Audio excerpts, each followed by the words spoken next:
You're live. I always thought that the button that says, go live should be pronounced go live. Go live. It's like very what Go is live. it? Like, get off of here and go live No, your like, life. it's the millennials, how they love the extremely affirmational stuff like Oh, go right. live, Go live. You're amazing. That explains why AI is so positive all the time. It's been trained by a bunch of millennials. That's what it is. Yeah, Like, yeah. you're amazing today. That question was incredible. What's funny is I've been playing around on Linux with just recipes, where you can make a just file and do like just this, just that. It's so funny. I named some of them like just mount my drives, just install this. Just do it. Just do it. Just go, Yeah. So it's funny. I used to have all these like binary scripts that I had like created that were living in my local binary folder that's on the path, so it's like, oh yeah. And then I learned how to do functions, and you're like, oh, this is great. This is a function. You can just put in a function file. Perfect. Load it with your bash script. And then the just file, and like, oh, this is like superpowers, man. Yeah. That word now, I always think of it as, so there's like a list of words that if you use them like in an email, it makes you sound weak. Oh, just, yes. Just is definitely one of those. It's like, I just wanted to reach out. You're like, just checking in. Yeah. Just following up. Just go away. Yeah. Just go, right. Yeah. Every time I see that too, I'm like, wrong choice of words. I think, didn't I send you an article about that like years ago? You might have. You might have. I've been training on that for a while. Like, just don't use that word in an email. And even if you can work it out of your speech too, like it's even like better. Just now. Yeah. Well, I mean, it's such a great word. It's one of those. So in English, I think one of the hardest words, if you're an ESL person, if you're learning English as not your native tongue, probably one of the hardest words to get correct is even. I don't even know. Like, why does even go there? Like, what about it is even? Like, I don't know. It's an intensifier, but it's very hard to get it idiomatically correct. And just as one of those, it's extremely useful. But if you use it the way that most people do, though, it just makes you sound weak. Another one, and this is one when it comes to writing, I get onto my students about this all the time. The ones who dare to write anything for me, is the word another. You should never use that word. Another, like another way to look at it. Another way, or you'll see like a nice argument. Here's 3 or 4 points. Another reason, and it's like another. You just thought of it now. You didn't. I mean, you could construct this any way you want. You don't want to go back and say there's 3 reasons. Here they are. It's like another. Another makes it sound like you didn't plan. I don't want it. I'm not interested in your another. Yeah. Oh, that's interesting. I didn't even think about that. Makes sense. Yeah. There's a lot of these, Yeah, that's interesting. Yeah. Did you ever hear that dude? There's a comedian from Finland, and no, you sent me this. I know exactly what you're talking about. He makes a very good case for that word being the hardest word to get correct in idiomatic English. Yeah. Right, exactly. So if you're watching this later and you don't know what we're talking about, he says the hardest word in English is the word ass, because you can use it all these different ways. If you're, he's like, move your ass. That means you, all of you, everything. So like, if you're in a parking spot and you're or at a red light and you need to move, and the guy says, move your ass, that means move you and the car and everything you have, move it. He's like, great. The way he explains it, like all the different variations. Man, I never even thought of it like that. Yeah, that's really tough. Right. It's like something like, what does he say? Like, oh, these are big ass fries. And he's like, that just means big. It means big. Yeah, big fries. It's just like, but it sounds cooler. It's like big ass fries. It's like, oh, look at my blue ass shirt. You're like, wait, no, you're doing it wrong. You're doing it wrong. Oh God, I could listen to that guy, especially when he says, and then I learned that ass can be divided. So if you are half ass, that means you're lazy, You're lazy. Yeah. Whole ass, half ass. He goes, but then if you are a piece of ass, then you're beautiful. There's a fantastic book. I'm trying to think of the name of it. The name of the author. Um, I read it a couple years ago when it first came out, but it is a history of profanity in the English language, and it's not terribly long. So it's written by an academic, but he's writing it for a popular audience. I'm trying to think of the name of it. That'd be fun. Let me see if I can find the title. Let's see. It's gonna really mess up my Amazon search results forever now. Anyway, it's written by, I think, a guy at one of the Ivies. So it's like very well researched, but not overwhelming to read, not terribly long. Oh, Jeffrey Hughes, Swearing: A Social History of Foul Language, Oaths, and no. That's 304 pages. Yeah. I have to go look for it. Now it's gonna bother me. I'm just like, yeah. That sounds good though. I'd like to read that. Let's see. Let me look and search my orders. When did I buy this? Now I'll never find it.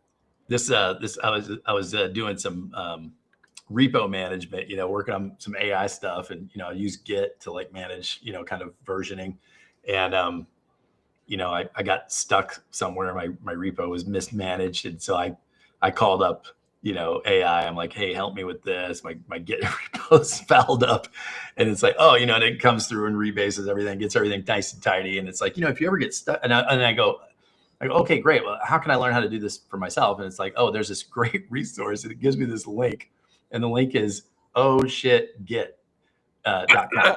And it goes, or there's the cleaner version, which is something like Dang It Git or something like that. And it's literally the same author. He just went through and took out the first one is his remove the profanity. The first one is his actual like attempt at like, okay, here are my emergency commands. But he's like, I got some complaints about the foul language, so he bought the other domain too. And then Dang It Git. So the name of the book is 9 Nasty Words, English in the Gutter, Then, Now, and Forever. And it's by John McWhorter. Got it. And it hit the New York Times bestseller list, which doesn't surprise me. It was really, I thought, very, he's at Columbia. But it's like really fun. Like some of the stuff that he goes through, like trying to trace when a word went from kind of bad to really bad.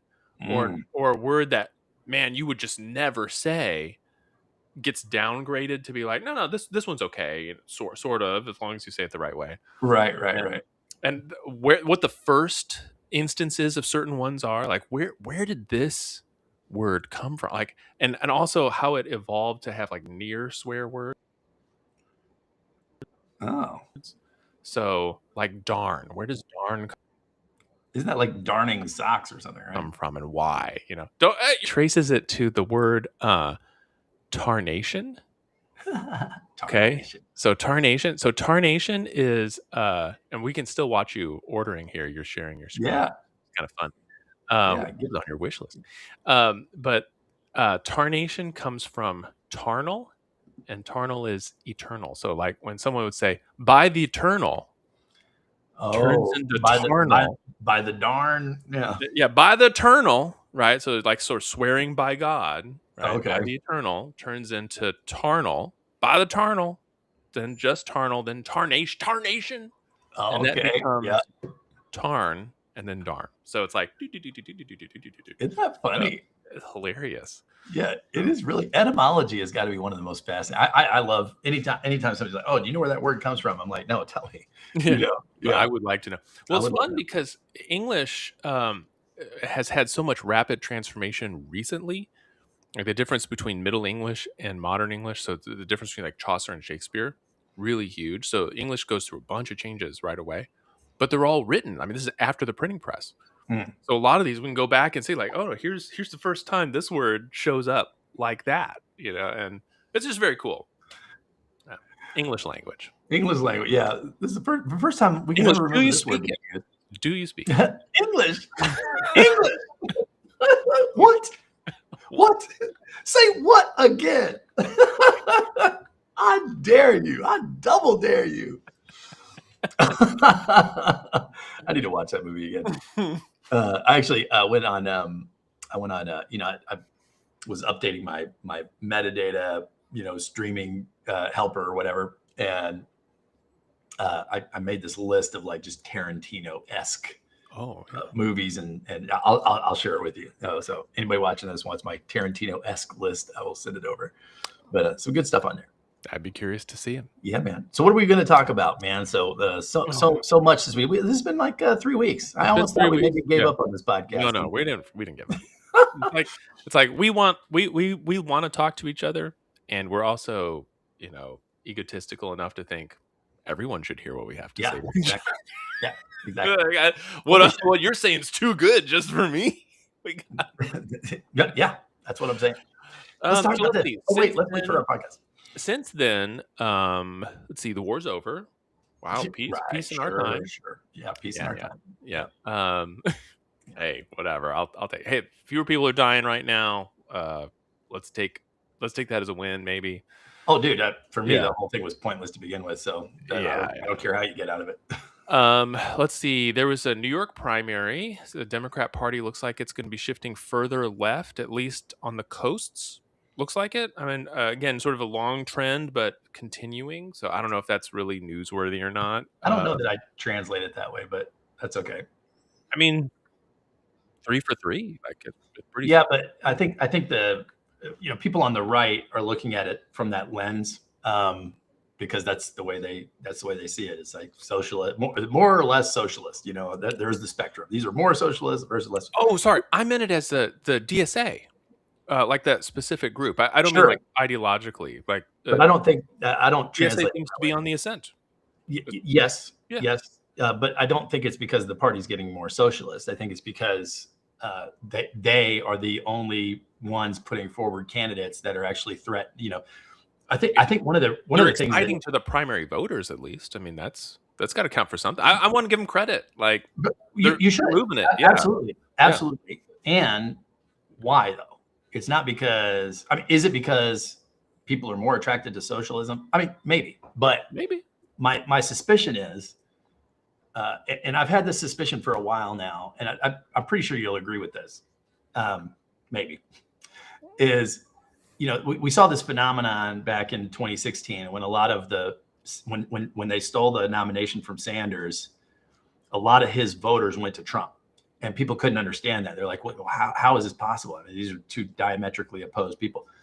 But I think we're seeing more and more and more of this undercurrent. So I think the numbers I saw most recently is something like 70% of the population is not undecided, but independent, politically independent. They were not affiliated with either party. They don't want to be affiliated with either party. I think you saw Tucker Carlson 2 days ago came out, was like, I'm not a Republican anymore. I'm not going to be a Republican. I can't support the Republican Party. Does that mean I'm a Democrat? Hell no. I don't support them either. But I'm not going to go and vote for these people and vote for this party. If they're basically, they're not representing the best interests of their voters. And I'm not going to be a part of that. And he goes, and I imagine, and you can say whatever you want about his position, but he said something towards the end where he's like, if I'm out, then I imagine a bunch of other people, not because they're following him, but because like he would be the last person you would think would leave. 35 years of basically being a staunch, Republican advocate, pretty much down the line. And so I think what's happening is the guys like Trump and Sanders and AOC and Mamdani and all 3 of these DSA candidates, and anybody you see, Plattner's a great example, right? These are people that are like, hey, I'm going to strap dynamite to my legs or whatever, send me up to Washington and I'll blow that place up. And people want that. That's what they really want. They are so fed up with whatever business is obvious racketeering, the obvious corruption in the politicians. Even Ro Khanna, who I think on the Democratic side has been like a voice of reason. And I think but even he, like now all the financial disclosures came out. It turns out he's profiteering. He's made I don't know how many, $40-50 million off of allegedly. And so just to protect ourselves there, but like it's being his own disclosure. He made the money, and it's like, believe him. you notice Bernie no longer talks about millionaires and billionaires because he's a millionaire now, so it's just billionaires. But now that Elon's a trillionaire, he can go billionaires and trillionaires. I'm sure that'll. But you got to have a little bit of like. We got to move over to window, as we get richer. Inflation, in this economy. Them, So, but I just think that's people, and especially the last. I mean, since this Iran situation, and I'm not saying this is true or not. I'm saying the way most people perceive it is that we didn't vote for this. Certainly Democrats didn't vote for it because they can claim anything the administration does that they didn't we voted for the other guy, right? But then even Republicans, the vast majority of them are like, dude, we weren't. The whole reason we voted for you was you said no new wars, no Middle East or whatever, and Trump's kind of tried to walk that. Well, I never said that, bro. We have you on tape like thousands of times saying that. So, well, if you really look at what I said, it's like, okay, we're not lawyers, dude. You got up there and said no wars. You said all these wars were stupid, and then you went and did the exact same thing. So, and again, nuance and all this other kind of stuff, and we can go through and make a case for whatever. But bottom line is, the people that voted for him are like, I mean, there are some that love it, but like the vast majority of them don't. And so it's like, you just have this, I think, a revolt among the populace. It's like, look, if you're not going to go up there and represent us, then either we're going to stop voting, which half the people already do. They don't vote it anyway because it doesn't make a difference. And you and I have been talking about uniparty for quite a while now. Yeah. So it's like, okay, so I mean, like, is this is all just a performative show? Like, at some point, it's like, okay, if it is all just a performative show, then you get a candidate that shows up and is like, no, we need to really shake things up, and here's what I'm willing to do. And it doesn't matter whether it's far left, far right, it literally doesn't even matter. It's just like, okay, that guy doesn't look like he can be bought, and he's going to go in there and, F things up, send him, A lot of people have been reading Karl Marx and, have assessed that socialism is better than capitalism. Like, no, that's not what's going on. So you're thinking, anything would be better than what we have now. Yeah. What people are thinking. So I guess there's sort of two different directions you can take with looking at sort of broad uniparty corruption, just in general, right? So one is like an accelerationist view. This has been my view for a long time. It's like, there isn't a way to fix this without some kind of governmental collapse. It doesn't have to be the hard collapse, like 1790, but something where it's like, all right, everyone gets swept out. There's massive changes after some kind of economic upheaval, and it's very painful, but in the process, hopefully something better comes out of it.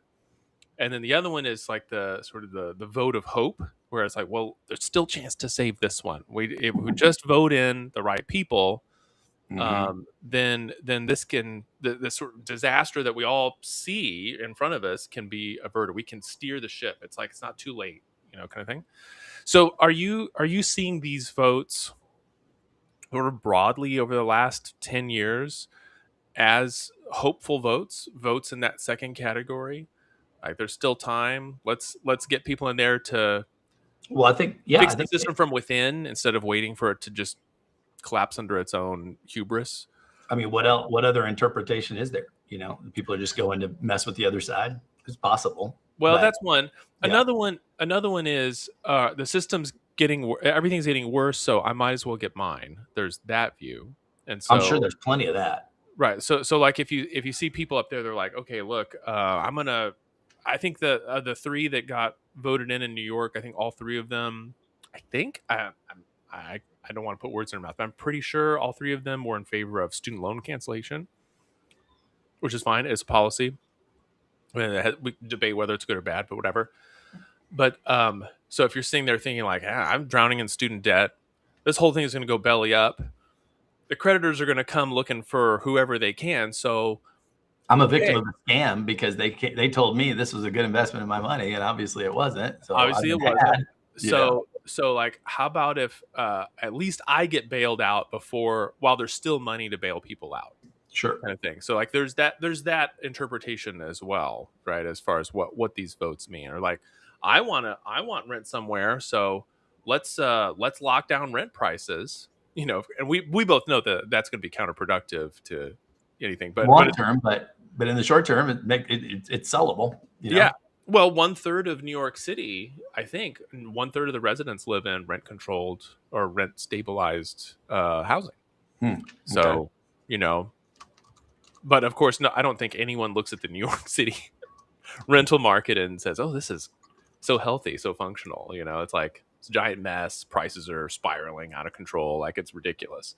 So, anyway. Oh, it's higher than you think. 44 to 50%. Oh, wow. I thought it was only a third. Well, so 1%, true rent control at 1%, but rent stabilized, which is a completely separate program established in 1969.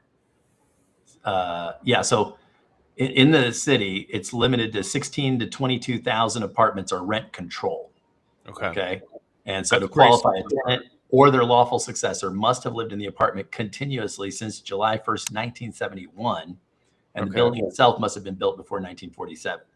So rent stabilization covers buildings with 6 or more units built before 74. Rent hikes on these units are capped each year. Well, that is rent control. Anyway. Yeah. I guess it's just different mechanism or a different formula. Well, so that applies to roughly 1 million apartments citywide. Wow. So that almost half. Insane. Yeah, that's crazy. That's crazy. Yeah. So let's see. That's been going on. What else has been going on out in the world? There's been the whole Anthropic Fable 5 dust up in the world of AI. Yep. I have my view about what that one is, but that's a whole kettle of fish there. I don't know how much people care about AI stuff right now. So I don't know. What's been on your mind? Well, I mean, the big thing I think is the Iran situation. Okay, let's talk about that. And really just kind of whether the MOU is actually even factually real at all. Like, I mean, yes, he got it signed by some liberal individuals over there, what they would call liberal. Right. But some non-hardliners. Even the Ayatollah himself is like, okay, I'm going to allow these talks. He specifically used the word allow. I'm not sure. That doesn't sound like a ringing endorsement. So, but whatever. I mean, even pretending that it is true and it's legit and it moves forward, it looks to me a couple things I think are interesting. One is, let's pretend it goes through as outlined, even though there's quite a bit to negotiate. But let's pretend everything was negotiated. Details get figured out. Let's pretend all that and fast forward, a year or two. Okay. Do we think that it put us in a better position vis-a-vis Iran or not? My assessment is not really. I mean, the JCPOA would have need to have been renegotiated at this time, but he ripped that up 10 years ago. So, like, I mean, people don't realize that. It was like, okay, well, they negotiated that in 2012. So it was in place for 4 years. Yeah. And then it was a 15-year agreement. And then he ripped it up and right when he got into office, like, we're doing away with that deal. That's crap, right? And then here after all of this, and we've spent somewhere in the neighborhood of $150 billion and disrupted the oil supply and all this other kind of stuff. And then here we are, basically, like, it looks to me, the MOU, I had AI just, hey, compare the MOU to the JCPOA and, pretending everything. No, strategically, like, worse situation based on all these different things. I mean, unless they somehow sneak in things that are not in the MOU. Like, every time that they get them on camera and they're like, okay, well, the MOU says that they get $300 billion. Well, that's just terrible. You're a terrible reporter. I can't believe you're reporting. Obviously, like, they have to do certain things before we give them that. And it's like, well, but that's not in the MOU. So, I mean, it's like the whole nuclear weapons thing, not in the MOU. There's no mention of nuclear material. So it's like, no nuclear weapons is in there, but no, you're talking about the material. It's the currently existing whole thing that they've been clamoring about for months. Right. We got to get that nuclear dust and blah, blah, blah. It's like, okay. The text that I saw did not include verbiage about that. No, there's nothing in it. So it's like, well, I mean, you could say in the middle of negotiations, what are you talking about? Obviously, I wouldn't have signed anything that didn't include that. I've been talking about that for months. So obviously that's understood. And let's pretend he could even get away with that. It's still not in the documents. There's nothing there for us to assess, and certainly they wouldn't agree to it anyway, because we wouldn't have signed it and you put it in there. So I think there's this one is so. I think you have a softer standard than I do on what would count as success here. I think if we rewound the clock to when this first started, I think I said that unless there is like a visible regime change, like democratic Iran, that this would be from the American people's perspective, like from the voters' perspective, a failure. You did say that. I did. You did. And I agree. But notice how far they've moved the goalposts now. Like goalposts are so moved now. Yeah. Exactly. Now we're debating, is it better or worse than the JCPOA? Right. So I think saying like, okay, JCPOA was here. What we wanted was here, but we got this, and so it's still ahead. We're still ahead. It's like I don't see why that's a thing. Like being incrementally ahead.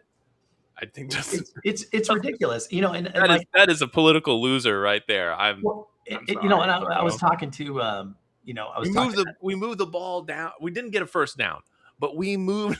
Like I don't know what to say. Who cares? What's a touchdown? There's just we never scored any points. But did you see a couple of those drives were really long? It's like nobody cares. And Dad and I were talking about this last time he was in town, and he was like, we had to go in there because they were enriching to, I'm like, dude, they weren't doing that until we pulled out of the JCPOA. So while we were in the JCPOA, the threshold was whatever it was. And it was like, and they were, according to every documentation out there. Now you can always say, you can allege that they're cheating. We can't prove it, but we know, okay, fine. Even if that's true, whatever they're doing, they're being really good at it, and nobody's documented it anywhere. And so with all our thermals and heat imaging and nuclear sensors and everything, we can't spot anything, but we know they're getting away with it. Okay, well then that's an assumption, bro. Like you can't, but whatever, even if you go forward with that, when we pulled out of the JCPOA, they started enriching over 60%. As not to me, it's like that's a totally natural, normal thing to do. It's like, well, if I want to get you back to the table, then I need to have something that I can give up. And if there's a fatwa out by my Ayatollah saying we can't have nuclear weapons. I mean, that's a fatwa. That is what it is. He's the absolute ruler. So like, we can enrich up to this point, and they're going to get upset about it, and then maybe we can get to the table and we can say, okay, well, we give this up for this. To me, it's like, okay, if we're not in negotiation anymore, and I think there's a chance for us to get back in negotiation, I want to accumulate as many chips as I can to play with when we get to the table. Yeah, totally makes sense.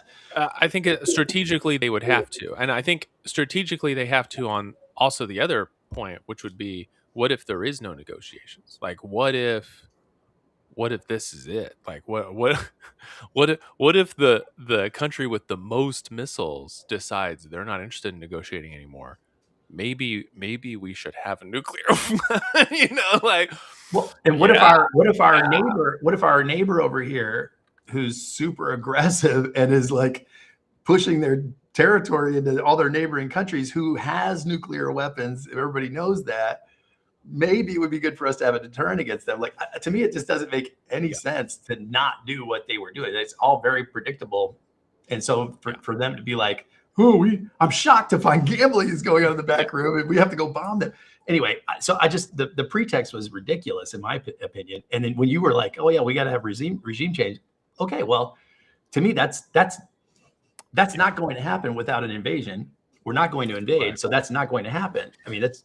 So let me throw this one at you. So I was talking to our dad about this one, and I had a really weird parallel. So I want to throw this by. This is very fanciful. Okay, so just put on your like, imagine there's no heaven. Right? Hold on, I have yeah. Oh, okay. Because story time is going to be real good here. He's getting ready. He's got to like prepare his mind for story time. I'm gonna put my imagination hat on here. Imagination hat is I need one. Where's mine? Imagination hat. Here we go. All right. Using my imagination. Wait, what's on the hat? What does it say? Does it say imagination on it? No, integrity. Oh, that too. Yeah. Okay. So imagine with integrity. Think about, like, rewind the clock 800 years. Okay. Oh, there you go. Wow, this is a good one. Okay. All right. So it's Europe. I need my glasses for this one. Yeah. So Europe 800 years ago. Okay. Who is in fact in charge of Europe? 800 years ago would have been what, 12, 1300? Oh, Europe. So you have what? You got the Moors and you got the yeah, they're kind of in there. Charlemagne, is that Charlemagne that era? No. It's Charlemagne's before that. What's going on? 1200. The Pope. The Pope is really the Holy Roman Empire. Yes. Right. So, well, the Holy Roman Empire is holy because those Germanic princes are being given dispensation by the Pope to become the ruler of, all this territory. That's what gives them their legitimacy, was God's will, Deus Vult, and the, being crowned by the Pope, right? And you really, really don't want your country to go crossways with the Pope. Sure. Like, that's bad. Look what happens in Spain when they decide, actually we need to fix things. We'll get the Pope to help fix things. And it's like people get tortured and killed, and it's bad. Like, it's just bad, right? So Pope is this character that is really pulling a lot of the strings. And it's like, yeah, you've got kings, but those kings are there because the Pope has allowed their country to continue with that government. Okay? It's amazing that they got the whole world basically to buy into the idea that this guy could keep them out of heaven. I mean, it's unbelievable. Well, because what happens is if he declares interdict on your country, there are no weddings, there are no baptisms, there's no last rites, there's no communion. So if you die without communion, you're out. You're out. So all of the people, like your people, will like overthrow you. Yeah. If you get crossways with the Pope. So, all right. So imagine this, right? So you got the Pope. He's really in charge of what's going on in Europe, but most of the time it works out fine. Like, he agrees with stuff, and occasionally it goes bad. As long as he's getting his cut, he's fine. Yeah. That's the stuff you hear about in the history books, where it's like, oh, the King of France got crossways with the Pope, and everyone's like losing their mind because that hadn't happened for hundreds of years. One of them had to crawl to the Vatican and prostrate himself to apologize. Yeah. Yeah. Okay. Spain, still majority Catholic country. Italy, still a majority Catholic country. Third, I think France, for a long time, maybe still is majority Catholic country. And if you're like, okay, check it out. This country, still Catholic. Is there Pope? Yep. Is Catholic Church still strong? Yep. Is he still sitting on St. Peter's throne? Yep. Does the person who is the president of that country often like visit the Vatican and like meet with the Pope? Yep. Yeah. I was like, oh my gosh, everything's the same. You're like, no, it's actually completely different. It's like the Pope, everybody loves the Pope. It's like, he makes some moral pronouncements. We all find him inspiring, but like, then we go do whatever we want. Yeah. And it's like, he knows not to mess with politics. He's the Pope, right? He's this beloved figure of Catholicism, right? Okay. Now imagine some point in the future, Iran, majority Shia, has a supreme leader, Ayatollah, right? However, they undergo some kind of transformation similarly. So they have elections. I mean, Iran is technically democratic. People, sure. Right?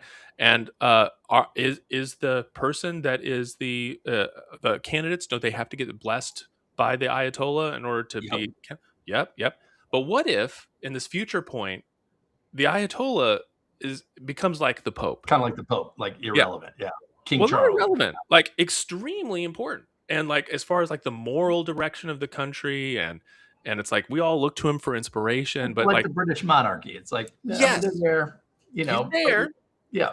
And like we're listening very powerful culturally, but like would never dream of stepping into politics. And yes, the president comes and asks for his blessing, before he starts the government. But it's like, it's a formality. Right. And everyone's like, man, we got to go protest the Ayatollah. And everybody, like, even over here, we're not even Muslim. We're like, what are you talking about? Everybody loves the Ayatollah. Like, why are we protesting the Ayatollah, right? Like, right. You don't have to agree with everything he says. He's an important religious leader. Now, if something like that happens, now, hopefully it doesn't take 800 years. If something like that happens, this would be, I think, would count, not to the American public, but to me, this would count as regime change. but none of the institutions would on paper have changed. There's still a supreme leader. That's fine. Yeah. Oh, There's still I'm a with you there. election. Yeah. Okay. Right. Sure. So I wonder if what happens in all of this, because the direct link between the previous Ayatollah clearly controlled the IRGC. Like he was in charge of everything.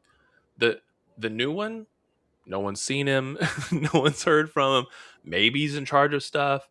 Maybe he's being controlled by people within the IRGC. Maybe he has the ability to stand up to the democratically elected government. Maybe not. I don't know. What if they rapidly, and by rapidly I mean 20 years. Okay.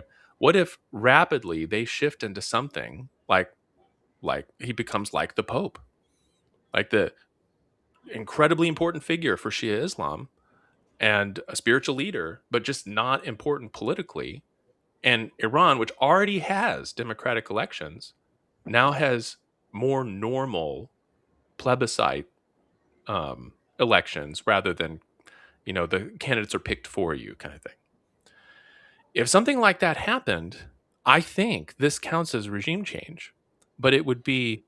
Was it regime change that you would credit to this administration and this military action? Well, it would be like this military action would be like a tipping point, but definitely not the proximate cause. Because like I said, this happens gradually over 20 years or something like that. They certainly wouldn't get credit for it other than, much later history books, like 100 years from now. There may be people that would want to give them credit for it. Yeah, they'll certainly take credit for it. Yeah, right. Yeah. Like I said, 20 years, like everybody that's in charge now they've retired, whatever. You hope. We hope. But the American people, like, even if that happened rapidly, even after that happened within like the next 2 years, I still don't think it's visible enough for this to count electorally in the Republicans' favor. So like that is at this point my most optimistic solution is that within the next 10 years, 20 years, Iran makes this tradition. Shia Islam makes this transition the way Catholicism did. And we have a democratic Iran with normalized relations with the US and with the rest of the world, and everything's fine. But yeah, it's not going to be the installation of a new puppet government because we went in there and arrested people like what happened with Venezuela. Like it's not going to be like that. Which I think from all the rhetoric coming out of at the beginning versus now, I think that's what they were anticipating. That's what they were sold. That's what that's been documented multiple times that Bibi and his crew came in and basically we're like, yeah, dude, you can do the same thing in Iran. It'd be awesome, and obviously didn't pay. That's why supposedly Trump's been on these phone calls saying, swearing at Bibi and you got me into this. Has that been what's he admitted it? Yeah.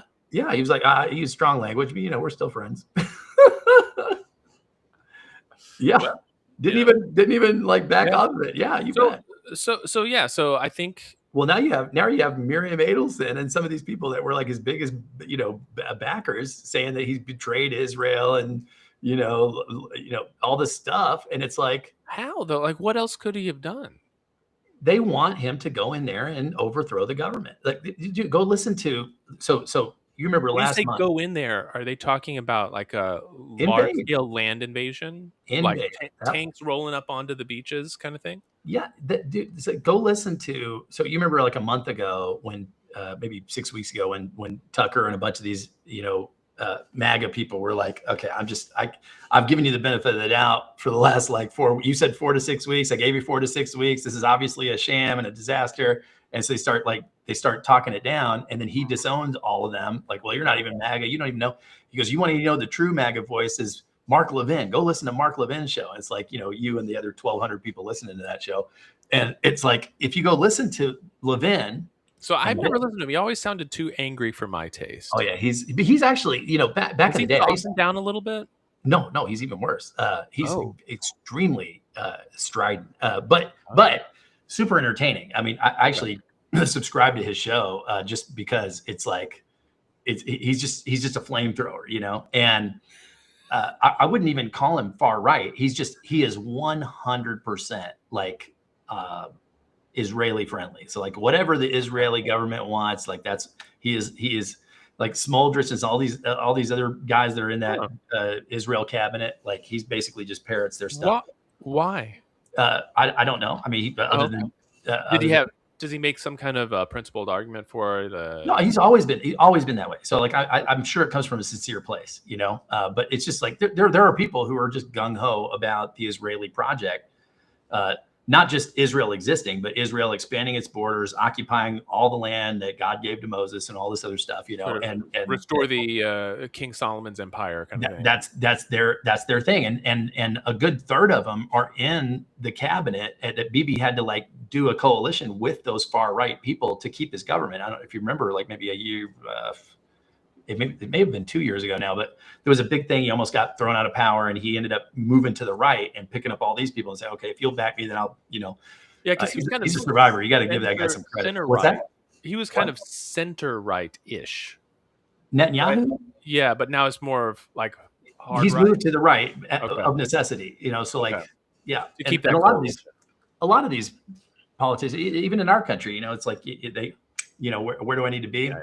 And he's absolutely, because he's been indicted now on like, I mean, he's a criminal in Israel for some of the stuff that he's done, corruption charges and whatnot. And so the minute he gets out of office, he's going to get prosecuted in his own country. And so a lot of the smart stay in as long as you can. I don't need to be getting out of office anytime soon, right? So yeah, don't get out. Yeah. So, and again, allegedly, but this is widely reported. There's accusations. It looks like there's a prosecution that's waiting for him. That's right. Okay. And so plus all these different things where it's like obvious mishandling, like, you know, the 9-hour gap between, you know, when the Hamas came across the border and wrecked all that havoc on October 11th or whatever day that was. And they took literally, there was a stand down order apparently that's been reported, and that's not verified by an official source, but has been reported from people in the IDF saying, no, we had a stand down order. We weren't allowed to respond. And then finally they were like, okay, now you can go respond, because they wanted it to be it wasn't quite a false flag. It was just, we allowed it to happen so that we could, you know, which a lot of people say about, I'll bring that in another time. But anyway, so there's a accusation out there that, even the stuff where you're like, hey, just keeping your people safe, that involved a lot of political manipulation as well, or looks like it could have. That storyline is out there, and he has not dealt with it effectively in many people's opinions, including mine. There's a lot of questions still there. So, but that be that as it may, you know, you can on a sliding scale of, okay, is this guy worse than this guy, is worse than that guy? I mean, like, what are you comparing it to? The leaders of all those countries down there have different things going on. So it's not like you can point you know, like Bill Maher always is asking, well, okay, well, tell me which country in the Middle East you'd rather move to then, you know? And it's like, well, if I had to move to the Middle East, I probably would want to move to Israel, because they're the most, you know, that I would have all the more modern conveniences there, and all the rights that I would want there. You know, more of them than being in, let's say, Saudi Arabia or Qatar or Dubai or wherever. And so, anyway, the whole point where I was going with that was about Trump basically saying like, oh yeah, Mark Levin is the one who speaks for MAGA now. And it's like, dude, like not even MAGA listens to Mark Levin. But like, if you listen to Mark Levin or Ben Shapiro and some of these other guys who are like hard, like, this is great and we need to go, they're all upset about the deal that's being cut. And you can go Google this, but the alternative, Ben Shapiro has been advocating for months now that we need to go bomb Karg Island and take over that island. You know, it's just an island. It's not really boots on the ground because it's an island. It's like, okay, it's not boots on the ground because that ground isn't attached to land. So no. See, islands are floating. See, right. It's not real land. It's not land. Yeah. Anyway, so people, that's been his, like, the obvious, this is what we should do. And he's, you know, and it's like, dude, like, just, I mean, if you play chess or anything, it's like, okay, just think like 2 moves ahead. You don't have to think 5 moves ahead, just 2 moves ahead. You do that, then what's their most natural response? It's one of these 2 things. They're going to go bomb that's their civilian infrastructure. A, would be considered a war crime. B, like, okay, and now they're going to respond. they obviously have the capability to respond against civilian infrastructure in any one of our allied states. We'd be powerless to stop it. We've already demonstrated that. So like one of the things you were talking about earlier about how the Pope used to run everything and then over time became marginalized and is now not relevant politically anyway. I think maybe more relevant spiritually, but could less be relevant politically. Less relevant politically. And since we're talking about political power in this dynamic, like I think that's really what's my suspicion is that's what's happened with America here in the last 6 months to a year, is that before this action, people basically were like, oh man, you can't mess with that because that America will respond with power and might and all this strength and blah, blah, blah. Just get wiped out instantly, you know? And even without Trump's rhetoric, the always quiet thing was, bro, like you don't want to mess with us, okay? Because I don't need to point out all our bases and all this stuff and this intricacy of, and so nobody messed with the traffic in the strait. Nobody messed with anything. It was just kind of, and the reason we were getting all this investment from these Arab countries because we were basically guaranteeing their security, and say, look, we'll put bases here and we'll allow those bases, the Saudi people, for example, like we'll allow these bases because we have these people in here that will provide security for, and since we're doing the right amount of investment and we're only trading in dollars and all this other kind of stuff, then the U.S. is our ally. At least they're not going to mess with us. And so that gives them all the power to grow their regime however they want to, build these massive hotels and resorts and have these international conferences and the World Cup and all this other kind of stuff. Right. Well, now that illusion of American security guarantees has been put to the test, and it's not worth anything, like we're not, how are we respond? We didn't even like all these different attacks that happen. It's like, you don't be doing that or we're going to mess you up. And it's like, how many times can you say that before it's like, okay, they can't do anything. And that's why like now Iran is talking with Oman about like, okay, let's you and I get together and we'll put a toll road on this strait and we'll both make a crap load of money because they can't do anything about it.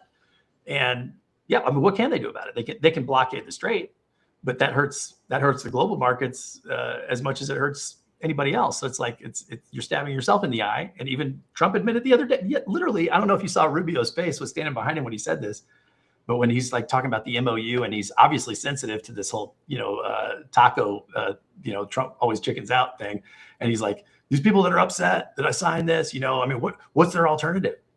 We're down to the last 4 weeks of reserves, blah, blah. It's like, why would you say that? You just said that on a public, and what you say, Rubio look over at who's the other guy? Lutnick was standing there, and they both kind of like looked at each other, and you can see it in the background of it. Because why would you say that? So it's like, but even if they had, didn't we already know that the reserves were going down pretty fast? Think about what that means, bro. So like the increase in all the gas prices that people have seen over this conflict, that's not even what the true price is, because we have been draining our own reserves to stabilize it. Yeah. And now we're running out of those reserves. The rest of the world is running out of those reserves. So if they don't get a deal done, before the logic was, we're blockading them. That's their only source of revenue. They'll run out of money. The people will revolt. So we're not in a hurry. We'll just wait for you guys to crumble from the inside. But it's like, well, no, actually, the rest of the world is more impacted by this than they are. And they're way more motivated to stick it out because the alternative is complete capitulation and the evisceration of all their regime and their power centers. So they're not going to give up before we do, unless they all started a siege mentality. So like it's whoever has the most, it's just, that's all it is a siege. And it's just like, you can look at every siege that's ever happened in history and you see how it's played out. The better prepared side, the more entrenched side is going to win. And they have enough backdoor deals going on with China and Russia that it's not like, it's fine, like we'll figure that out, sit and spin and let us know when you're ready to talk. And then, and here comes the MOU. And so if you go listen to Levin and Shapiro and all these guys, they're upset. Adelson, I should Google that real quick. She made this speech just a couple of days ago. It was basically like, yeah, Trump betrayed us and all this other kind of stuff. They're furious because what they wanted was the United States to be put in a position where the only way out, because we have to save face. We can't back down. Blah blah.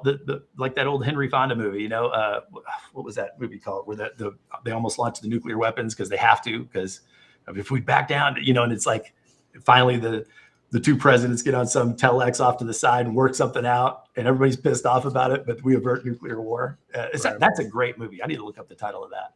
That's an old black and white one, but it's like people are pissed, because there's not a war. And to me, it's like, God, it reminds me of that movie. Did you ever see that movie, The Russia House? It's an old Jean Le Carré novel. And it's Sean Connery and Michelle Pfeiffer, and it's during the Cold War.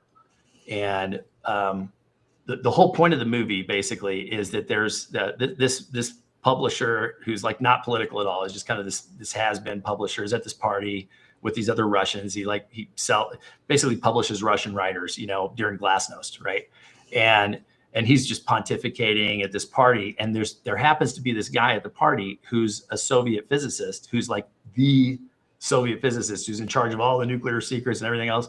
And he's sitting there, and they're both just drunk and commiserating with each other. And like the Soviet guy's using a fake name, so he doesn't even know who this guy is. Yeah. And it turns out that basically the whole gist of it is this guy starts smuggling information out through the publisher that says that the Soviet threat, the machine, the arsenal, right, is all a sham.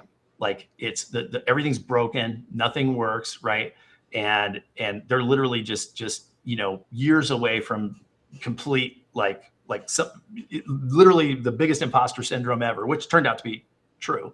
Ish. Ish. And so when the British get this intelligence, right, they're like, oh, this is very exciting, right? They loop in the CIA.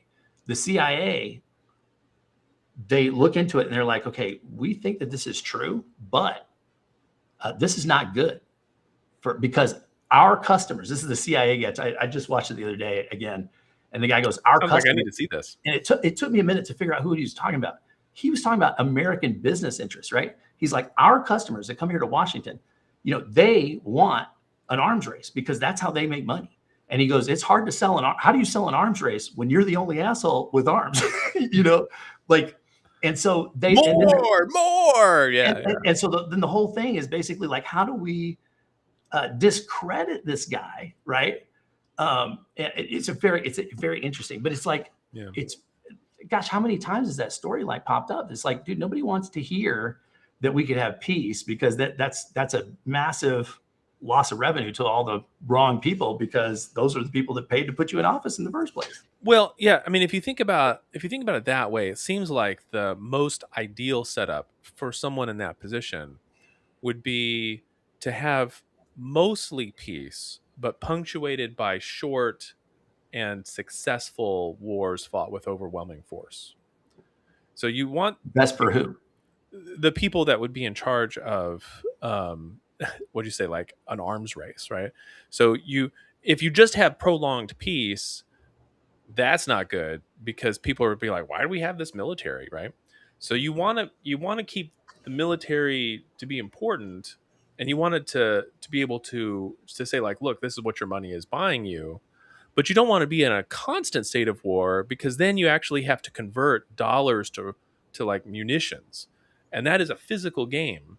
Mm-hmm. And a lot, it's like if you're it's like not a bad thing if you're the one selling the munitions though. Well, no, but look at it this way. Like if you're that whole Lord of War movie, he's like, oh, don't worry, I'm not going to jail. Right. Well, but look at it like this. Like if you're a house builder, you have to convert the dollars spent to you into a physical object, which has to be procured and built, and you have to hire people. If you are reselling a house, you don't have to. You can just collect money off of the top of this transaction. Yes, and you don't have to actually convert anything into reality.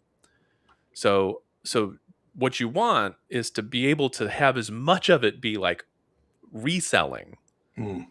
Right. So if you're at a constant state of war, we have to wonder, there's like all these accounting stuff is like, well, how much am I paying per missile? And it's like, if it turns out it's like, well, millions of dollars, you're like, wow, I want to spend millions of dollars on a missile, like, because I need thousands of them. I need hundreds of thousands of them.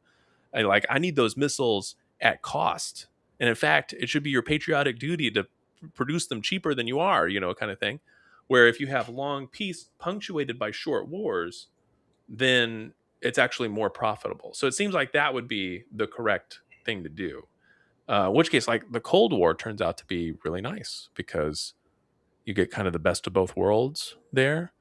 Iraq War seems worst case in terms of how long it goes, and you have people that are getting killed and their picture shows up in the newspaper every day, and it's like, it's not good. Karg Island invasion, doesn't that seem more like where you actually have to convert dollars into munitions at scale? Well, so does anyone actually want to do that? Well, so supposedly we have depleted. The United States, have depleted 60% of our stockpile of whatever these interceptor missiles are, or whatever. Okay. Is that because of the Ukraine stuff, or no? In the Iran situation. So in the last, like, whatever that is, 3 months, couple months, yeah. So it's like we're blowing up $50,000 drones with like $4 million warheads. Mm-hmm. And so Iran's like, dude, like, great, throw up some more drones, right? Like, these people are idiots, and it's hard to argue with. Like, the asymmetry here is unbelievably. I just found that. So this is they published this op-ed in Miriam Adelson's paper. The op-ed was titled "To Trump, you could have been the greatest president of all, but you failed. You signed a surrender agreement with a murderous and cruel terror regime." The broad smile on former Barack Obama's face contains so much mockery towards the man who described his agreement as the worst ever. I mean, it's not pulling any punches whatsoever here, you know. Well, we'll see if there can come to an agreement. There's one version of this that I've seen, and this is like the 5D chess version, which, you know, I'm not. You can't tell me you buy into that anymore. I don't.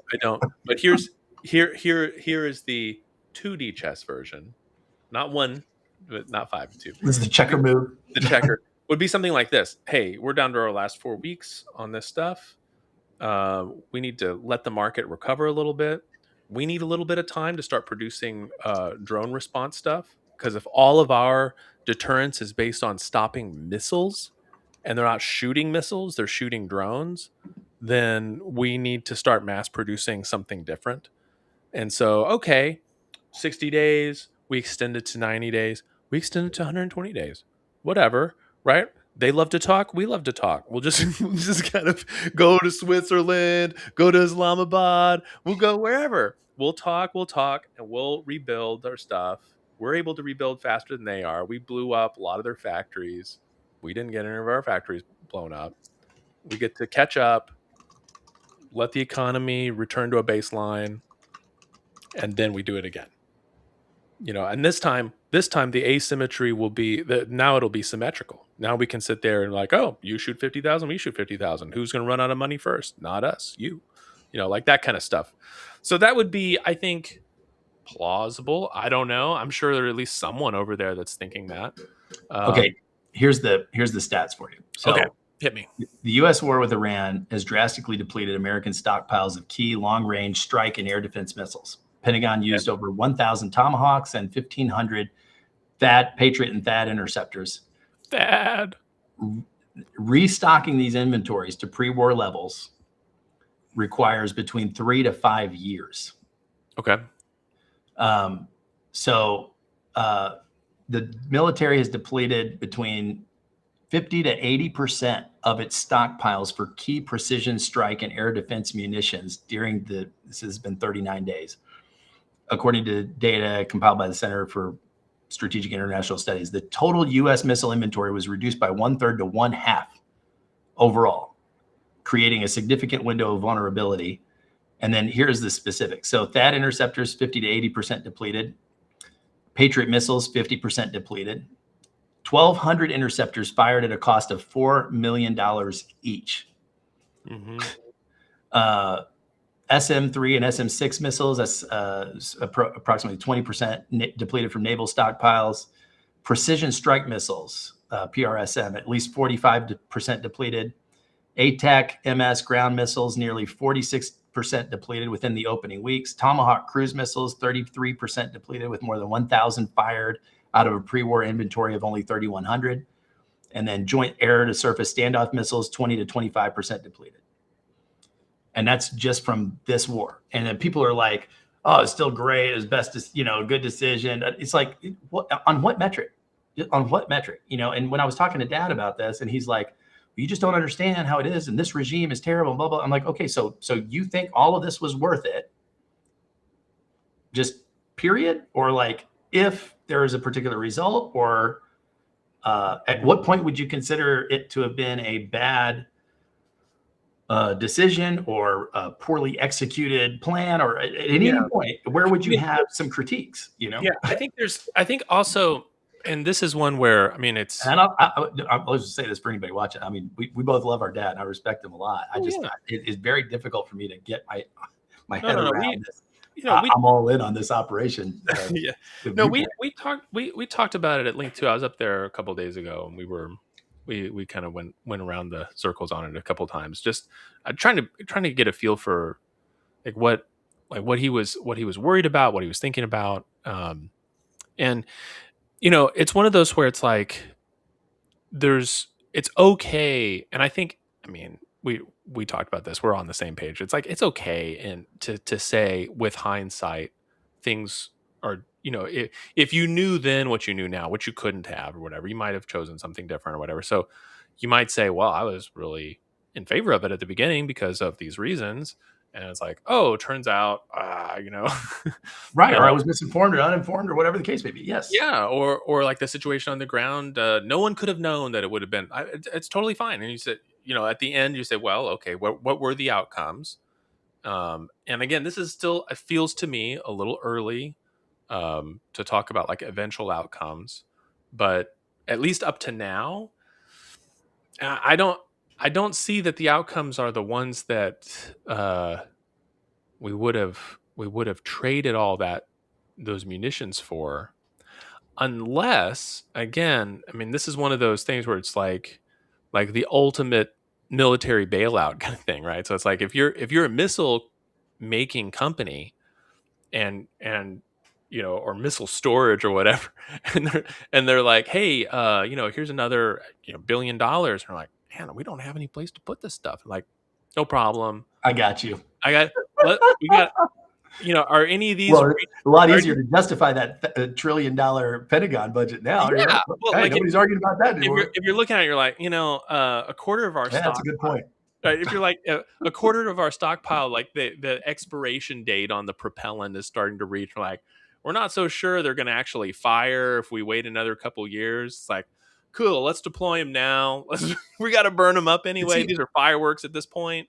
But see, go back to like what we opened the podcast talking about, right? With these DSA people winning in New York, right?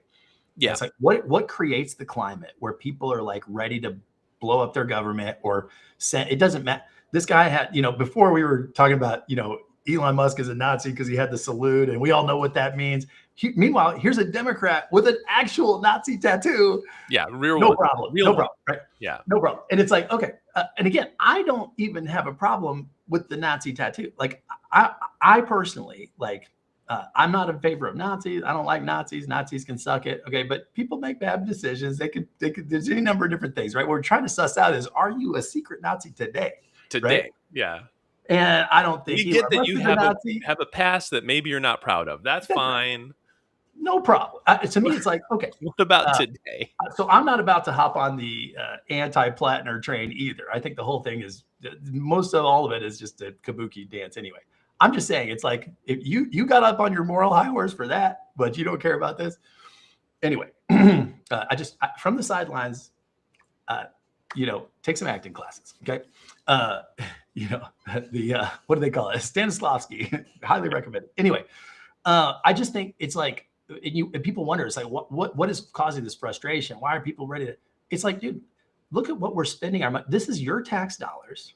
Mm-hmm. Okay, so you're paying your tax. You go and look at your paycheck, and there's all this money deducted every time, right? Mm-hmm. And my tax dollars aren't going to fix the streets here and the schools here and all the different things that we all know and agree on that are problems that should be addressed, homeless, all this stuff.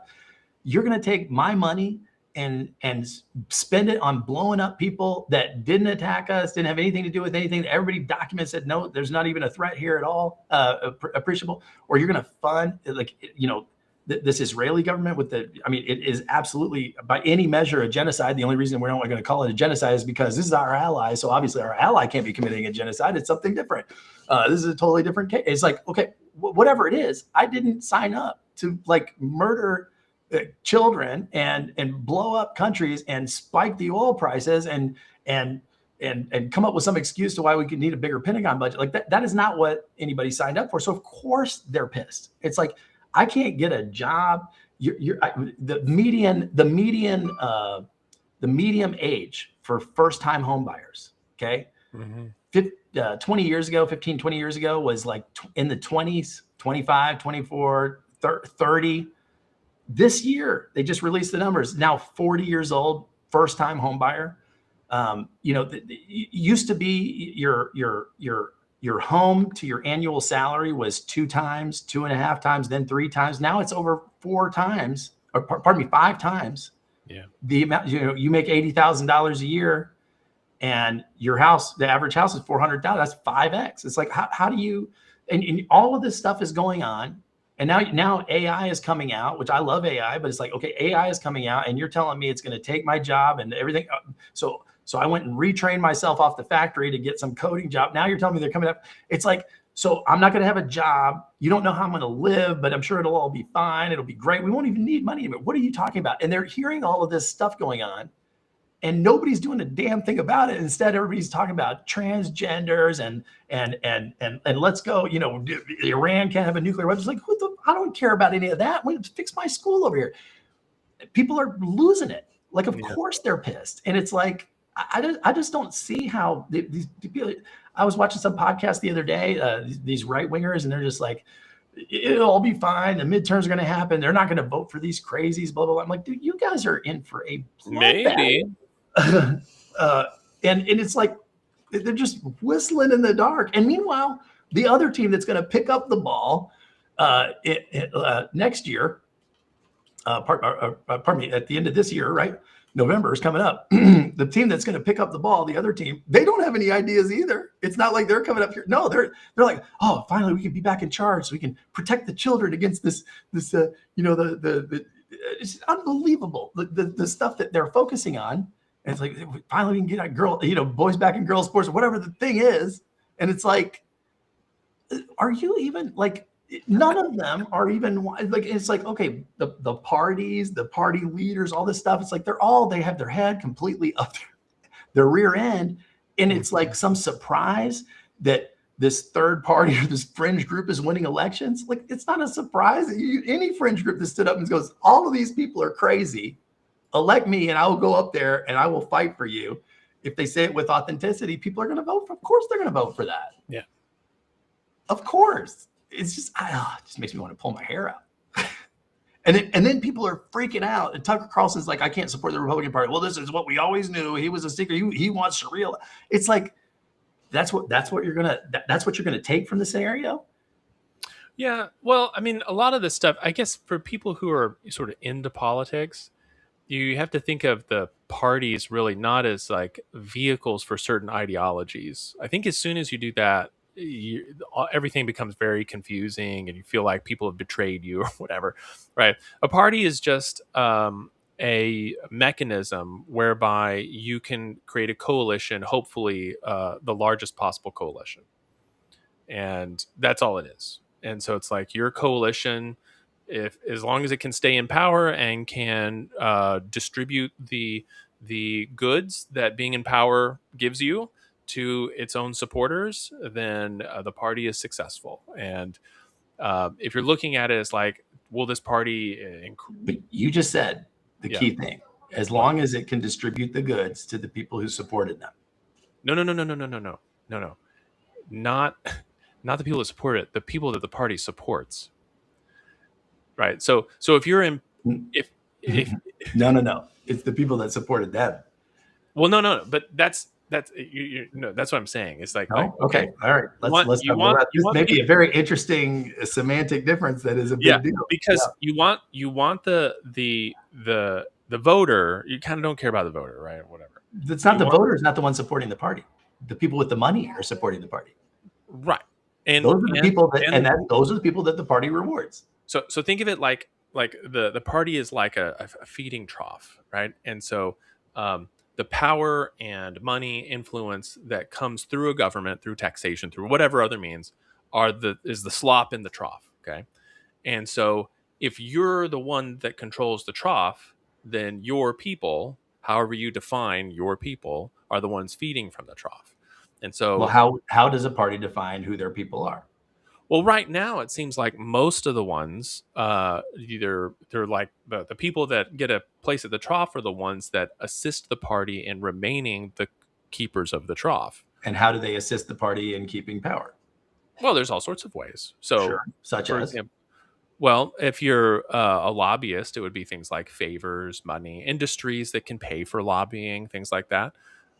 It could be information. It could be things like cultural influence.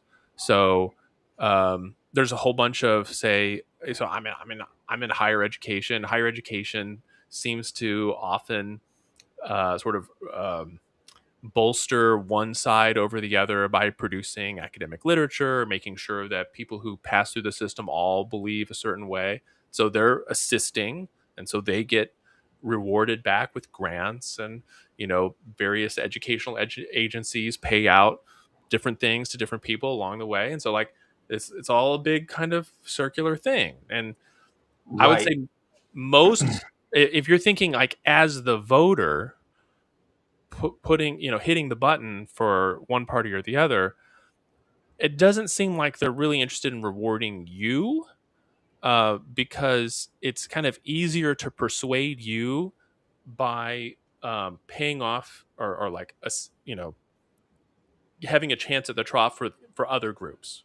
So they would rather make sure like the teachers unions who educate your children in a particular way are better funded than you're better funded, because your kids are future votes, multiple votes, and you're only one. And so, so this, I think you're going to the exact same place that I am. So we're not in disagreement here. So like to me, there's an old saying.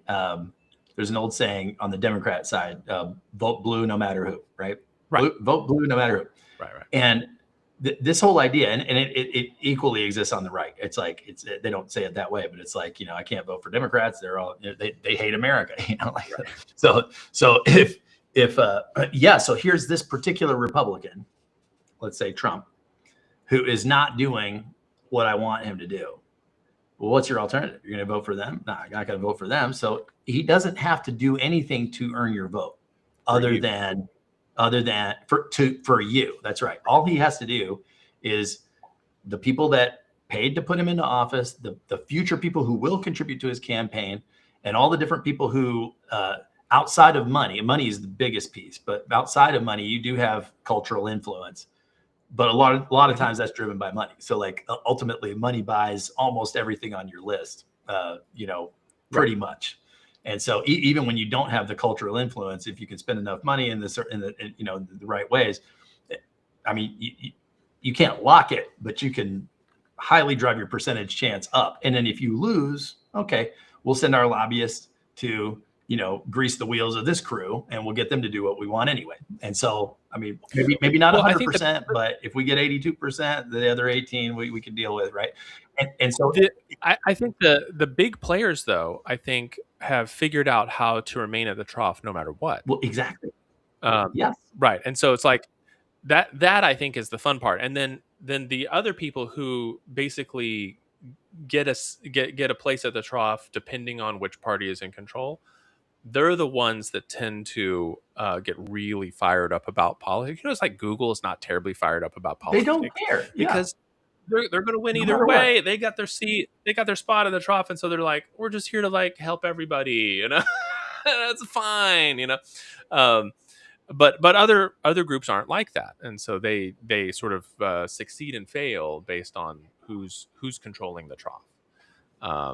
And maybe a really cynical version would be like, well, you and me are the slop that's in the trough. Like we're the ones getting devoured by the porcine faces of the establishment. But whatever, right? But it's still like, if you're thinking about a political party as like, man, the Republicans used to stand for, or the Democrats used to stand. It's like, no, they don't stand for anything. Like, the whole point of it is controlling the trough. That's it. So, thinking about it that way, it's very hard to get, super worked up about who's betraying who. And, it's like, yeah, if what Tucker, and I see his announcement, but if he's like, yeah, I'm just not interested in securing the trough for these guys. Well, it's like, to me, it's like, good for you. More power to you then, bro. Yeah. Like, I got zero problems with what you just said. Perfect. Good. Yeah. And also, if you're someone who is interested in that, if you're like, yeah, that is what I want to do, is secure the trough. Well, there's plenty of room for people like that anywhere you want. Yeah, I'm thinking of like very skillful politicians. So I think Nancy Pelosi, for example, was extremely skillful at this. AOC is even, a player now. Has become good at it. In fact, somebody said on the left a couple days ago, they're like, well, what do you think AOC is? Like, we can't vote for AOC. She's the man now. It's like, and it's a great quote. It's like, well, dude, I've never seen anybody go from outsider to establishment faster than AOC, Well, I'll give you another example, just so that, I'm not just like calling Democrats pigs here, but like Mitch McConnell, I think, has been extraordinarily effective at retaining control of the trough, and to have that be literally his mission. Before he was president, So I'm not trying to cast aspersions on this. I'm just saying that if someone wakes up and like, wait a minute, I don't want to do that, then that's fine. Like, welcome. You're one of us now. Well, the question is really like, it's like, I remember back in the day when if you were independent, an independent, not Democrat, not Republican, independent, registered independent, whatever, that you were considered a low information voter. That's basically what they would put out there. But to me, it's like, I think actually, you don't know, and you have to wait. You're undecided. How can you be undecided at this point? It's like, I'm just, with everything that's happening. I don't see how am I supposed to support? I've literally voted for the third party candidate now in every election since 2016 and forward, because it's like, I can't support either one of, this is unbelievable, So to me, there's an interesting coalition emerging in that's from some of these outside voices, that I think, if not now, I can't think of a better time for a third party or third something to emerge. It used to be I would laugh at that, scoff at that, but there's so much. See, I don't think you don't think so. I might be wrong. No, well, because I think that doesn't mean that there's like that means that the parties became ineffective at dividing the populace into two groups. Well, do you don't think that they have become ineffective at that? I know plenty of people that are still like, oh, the right is this and that, or the left is this and that. You still hear this on podcasts and cable news, but in reality, like, the more people I personally talk to that are just like, dude, I'm coming around to your point of view. This whole thing is a scam. Yeah. Yes. Yes. It is a scam. It is a scam. You are being scammed, Tom Christoph just put on here on the chat, asked if we had talked about the SCOTUS opinions yet. We haven't. I'm waiting. I've got a bunch of SCOTUS backlog reading to do. I'm waiting until they drop the one on birthright citizenship, which they're down to 12, I think, 11 or 12 cases to be released for this term. So, and this term is supposed to end, I think, next Friday, the 3rd. Supposed to be, I think they're supposed to finish like Monday or Tuesday of next week. So we'll be getting those opinions pretty quick. The last few that dropped, Did you see this one on the Calais decision, or I don't know how I'm supposed to pronounce that, but the constitutional law decision? The one, which one? It just dropped today. Well, no, pardon me. It's been a month. It's been 6 weeks or so. I just saw it today. So in this case, the Supreme Court effectively overruled Section 2 of the Voting Rights Act, which prohibited voting practices with racially discriminatory effects. Yeah, I saw that one. I read through it. I don't think it's that unexpected. Did you? Are you familiar with this one? No, just to the extent that they basically the Voting Rights Act doesn't have any teeth anymore. That's what people say. Now, what this does, I think, is it's really came down to the issue of disparate impact. So, if the impact is such that it shows up as racially skewed, then the government has to under disparate impact liability. The theory would be that they would have to assume that it is due to racism, right? So, just kind of an example for this, if you look at, say, the number of people. So if you look in, say, the Texas Family Code, this is kind of a funny example. So the Texas Family Code is written gender neutrally. So I don't know if you've ever read through it. It's fascinating. But when it comes to like husbands and wives and kids, and like in the case of divorces and stuff like that, it's all gender neutral. It's like this parent, that parent. It's like it's not like the mother or the father. It's just parent. Okay. So it's all gender neutral. But there are people right now who are in jail for not paying their child support.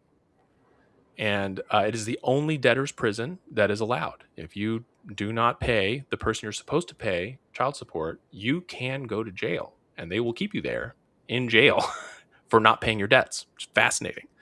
Now, would it surprise you to discover that all of the people currently in jail for not paying their child support, that all of them are men?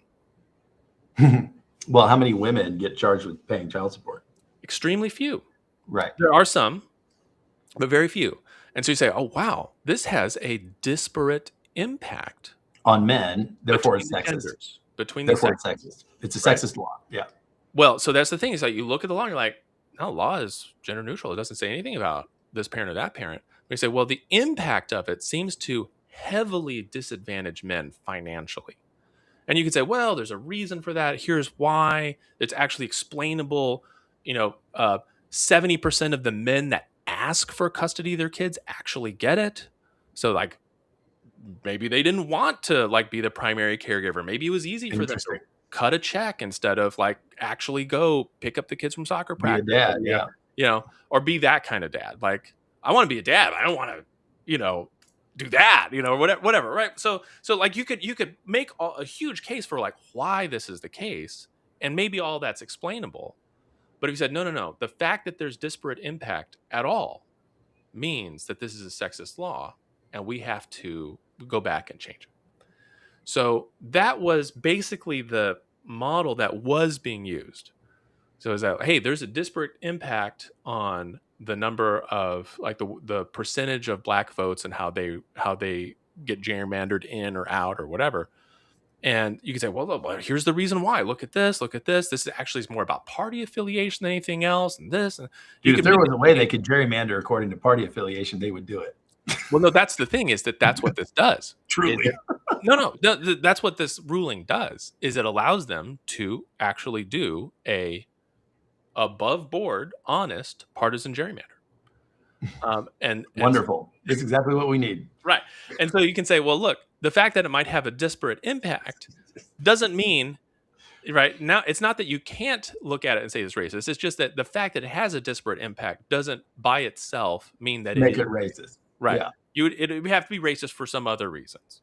So that's basically what. So if you say, oh my gosh, now the voting rights law means nothing, it's like, no, it still means something. It's just how something is called, like what counts. Well, they can't challenge it under any discrimination laws. Under the disparate impact laws. Yeah, if there was something else, then you could. If you say, okay, well, this particular state, let's say it's a heavily Republican state, and so it's like, okay, all the areas that have Democrat, we're going to cut down the number of polling stations, and also they're only open for 2 hours. And so like suddenly like all these people, hey, we're just trying to follow the rules or whatever. It's like, no. You can't do that. And you say, well, these are only in like areas that are majority Hispanic or majority this, or like the Asian groups, like the Vietnamese people have basically no vote because of how they monkeyed with this. Yeah, okay, you can go do that. You can't say, well, if we look at the number of Asian people voting versus the number of people this, or how it fell in the gerrymander, and you just looked at the impact alone wouldn't be enough. You'd have to say how the mechanism did it. So no, the voting rights law is still in effect. It's just that particular. If you had some guy on tape saying, hey, if we pass this, we can make sure that Asians don't get a chance to vote, and everybody was like, yeah, sounds like good. If you had that recording, then maybe you could, the barrier is lower than that. But it's higher now than just a statistical difference. Oh, so well, that's great. That's phenomenal. That's why it's one of those where it's like, I think the people that were just going crazy over this stuff, I think again, this sort of thinking about the parties in the trough. Okay, nobody cares if you're the party. You really don't care the races of the people voting for you. No, you just want them to vote for you. That's right. You just the only reason you would have a problem with a particular race group is because you perceive that they don't support you. Yeah, that you just support you love them. That you're at the trough. I can guarantee you that at the moment that it happens, and I think it's sort of slowly happening over the last 25 or 30 years. The Hispanic population is becoming more and more right leaning. Or at least in comparison. I don't think they've changed that much. I think that like what counts as left wing now is so different than it was 25 years ago. Well, it's certainly less palatable to the Hispanic population than anticipated. So I think at some point, if you're like, wait, why are you lumping me in with those? Like, no, I'm a family values, Christianity, patriotism guy. Like, and they're like, when that happens as a statistical, all of a sudden Democrats will be for stronger immigration policies, and Republicans will be for open borders. Yes. No, I'm totally serious. That'll 100% agree with you. 100% agree with you. And that's what I'm saying. Like, none of this is, I think, when people are saying there, it's like, this is the shadow of Jim Crow. It's like, nobody cares about what race you are at that level. All they care about is staying at the trough. And if you provide that, great. It's just categories of useful idiots, whether you're white, brown, black, or, hey, Jesus loves everyone and we can use everyone. We're good. Yeah. What was it? Was it the Log Cabin Republicans, right? The famous LGBT group? The gay Republicans. Yeah. They endorsed Mike Huckabee. Right. In 2008, I think it was, right, when he was running, and they asked him about it. It says, well, I'll take everybody. Like, it doesn't mean that I agree with them, but I'm happy to accept their endorsement. Like, okay, Did you hear what he said the other day, man? He was talking to this group of Israelis, and he was like, as the so he's the United States ambassador. He's the ambassador, right? To Israel. Yeah, that's right. What would you define? I'm just curious. Don't look anything up. Okay. What would you define is the job of the U.S. ambassador to country X? To any random country. It would be to represent the interests of the United States and its people, typically involving industry, in order to, make the way smooth for investment and influence to flow from us to them as our friends. You said it beautifully. Perfect. Couldn't have done better myself. Yeah, right? You liked it? I loved it. Oh, nice. Huckabee said, and I'll send you the video. Okay, I want to see this. My job as the United States ambassador to Israel is to represent Israel's interests to the United States. And that's not him misspeaking. He has said that over and over and over again. Yes. No, he did. Yes. And people like Ted Cruz. Wait. I want to look this up. Look it up. Yeah, I'm looking it up right now. Keep talking. Ted Cruz was in an interview with Tucker, of all people, last year. And Tucker asked him, so between the interests of the state of Israel and the interests of the people of the state of Texas, which one is higher on your list? And Ted Cruz is like, no matter what, I stand with Israel. And he's like, wait, are you serious? Like, these people, yes, they're confused about what country they work for. Like, and we're talking about gerrymandering, American citizens, all of which it's unbelievable, dude. Unbelievable. Okay. That's insane. Oh. Yeah, enjoy the rabbit hole, bro. Oh, why? Speaking of representatives, right? The guy, do you remember that guy that was they caught him for treason, basically. He was leaking all this, I can't remember the guy's name now. He was just released to Israel. He was leaking all this our intelligence information to Israel. Oh. They caught him, right? So a spy. This dude's a spy. A spy. Okay. And then, but they agreed in some kind of deal with Israel to like release him. He flies over to Israel, and guess who greets him with a giant hug on the tarmac? Mike Huckabee. No. True story. Really? It's just unbelievable. And then last month I saw that there's a new deal new deal. There is a new deal to integrate the Israeli IDF with the American military, like a much higher level. They called it integration. So it's not just cooperation. It's not, they want to integrate. They want people from the IDF in situation rooms, decision-making rooms, et cetera, integrated with our armed forces. And when I saw that, I was like, this cannot be real. And then of course, like, as you start reading through it, you're like, no, this is a serious thing being proposed. And it's like, okay. And now you see, like, Trump comes out with this MOU. And again, like, I'm not some fan of MOU. I'm just, I'm definitely a fan of us getting the hell out of whatever the situation is, badly conceived, badly exited. I don't care. It's just get out. Okay. But people are freaking out on the Israeli side, and they're starting to trash talk the administration. I'm like, I hope you just keep trash talking them to the point where they're like, you know what? Forget it. We're not doing that integration thing anymore. That would be the best thing ever for security. But is there but that's one of the things that Tucker was talking about in his exit speech the other day. Was like, look, this country is no longer, these politicians are no longer, they're not only not representing our interests, like, in fact, but they're even on the record saying that like they care more about this other country than they do about their own country. So for the integration thing, is this modeled after like during World War II, where, America, British, Australian forces all sort of took orders from one place during the campaign of the war? Is it that kind of thing, or is it something else? Okay, so I'm going to read it to you. So this is the proposed U.S.-Israeli military integration is a sweeping legislative effort known as the United States-Israel Defense Technology Cooperation Initiative, quietly embedded, again, this is not debated, quietly embedded into the draft of the 2027 National Defense Authorization Act, the NDAA. Okay. The initiative seeks to transition the bilateral relationship away from traditional foreign aid and toward a permanent, deeply embedded structural fusion of both nations' weapons development and supply chain. Into the supply chain of our weapons. It's unbelievable. The core components and mechanics of the proposed integration include, so first, the executive agent role. So the Department of Defense must designate a dedicated lead official to oversee the deep synchronization of defense industrial sectors. This structure is designed to fast track tech sharing without needing regular congressional approval.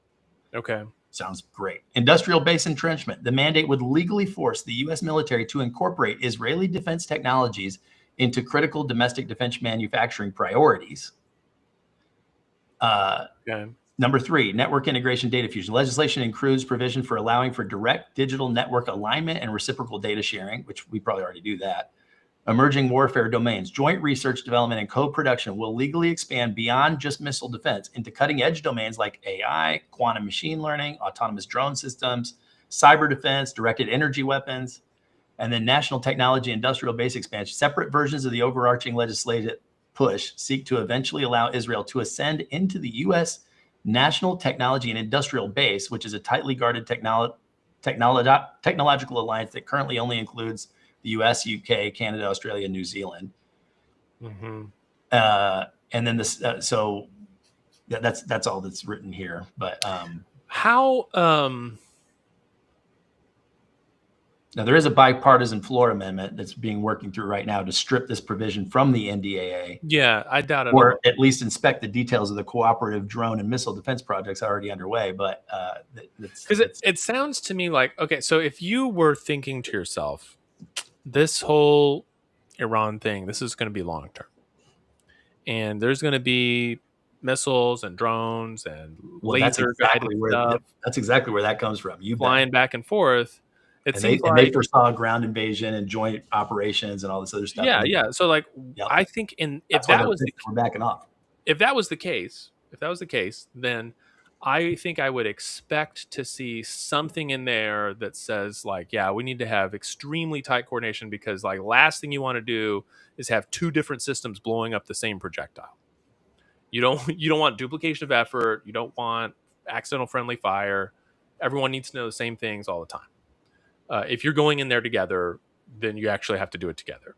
So that seems less crazy to me the way you read it. But again, only in the context of we're invading together. And only in the context of together, then it does sound totally insane. So well, and also, yeah. Okay. So in the context of this one operation, I can understand some tighter integration, but this is talking about an integration up and down the entire U.S. military supply chain and pipeline, which is nuts. It's like, so to me, it's like, I do see like, okay, if and you notice how like, so we come up with this MOU and get a ceasefire in place, and we tell Israel, okay, you can't be bombing Lebanon anymore. Don't be, everything's done. Everything's done. And then they immediately go and do it anyway, right? Which they've done now repeatedly. And Iran's like, okay, well, how can we, to me, it's like, if I'm the Iranians, how do I even trust, like, okay, you can't even corral these guys during a proposed 60-day ceasefire. What, if any, guarantees do I have that, let's say we get through the 60 days and sign something and ink something, that you guys won't just turn around 6 months later and reinvade again, like after you've had a chance? You know what I mean? Like there's or your smaller partner goes rogue and right. Because obviously we have plausible denial. Oh, we told them to stop. It's not us. Right. Well, obviously we have divergent priorities here, right? Like we have a much wider scope of priorities that they have a very narrow scope of priorities, and their narrow scope, I'm talking about Israel, their narrow scope involves things that are not on our list at all. And it's like, of course, different country. Like that's what you'd expect. I do expect it. I don't expect our elected officials to be like, no, them, you know? Yeah. So all that stuff to me, like, and it doesn't matter which country, like, I think you might have any country. Yeah. I think, 5 years ago, 6 years ago, you could probably get people on the record saying that about Ukraine. Like, really what I'm here for in the government is to help Ukraine, kind of thing. And that sounded insane then. And this kind of rhetoric sounds insane now to me. So yeah, like not a fan. And yeah. Amber, you're spot on. Amber says this conversation is based on the assumption that people in charge are competent. All of this is insane because the people in charge are insane. Yes. Yeah, maybe so. Yes. Maybe they're just unhinged and psychopaths. And and Tony said prior, I love you, Tony. I just disagree here, but he said, I feel your pain, but third party votes are wasted votes. And I've said that for a long time. I even acknowledged the first couple of times I did it, I'm just wasting my vote. But it's like, I don't know how I'm supposed to express a preference when I don't have a preference here. Like both of these clowns are terrible. In my opinion. And it's not like, who was I having a conversation with the other day? They were like, oh, well, just imagine if it had gone the other way and you had astroturfing the Armageddon. Not for money, though, Carl. Not for money. Like literally, we were talking about the other day, and the guy goes, well, can you imagine if Kamala was in charge, this would all be a disaster? I'm like, honestly, if Kamala was in charge, like, I'm not saying it would be better or worse or anything else, but I can guarantee you she wouldn't have done these things. Like the tariff thing, no. Obviously, pardoning J6, no. I'm talking about the the Iran fiasco. I mean, this is no, she probably would have. Yeah, this is the most. I mean, this is expensive. Is depleted our just our resources, but you could say, well, who cares? We'll come up with more resources, but it has diminished our perceived power. Hold on. Oh, go ahead. You think that Harris wouldn't have done this? I don't know. Oh, well, you think she would have? Yeah, like in 2024 during the run up to the election, she was when she was talking to like the coalition of Jewish voters. She was talking about that she was committed to Iran never having a nuclear weapon. That while everybody says that, right, diplomacy is my preferred path. She considered all options on the table. Yeah, everybody says that. But if her entire intelligence apparatus was telling her the same thing that Trump's intelligence apparatus was, which is they're not close to having a nuclear weapon. I mean, they testified in front of Congress about that on 60 Minutes. She would have had a much harder time, I think, going in without any justification at all, like these guys did.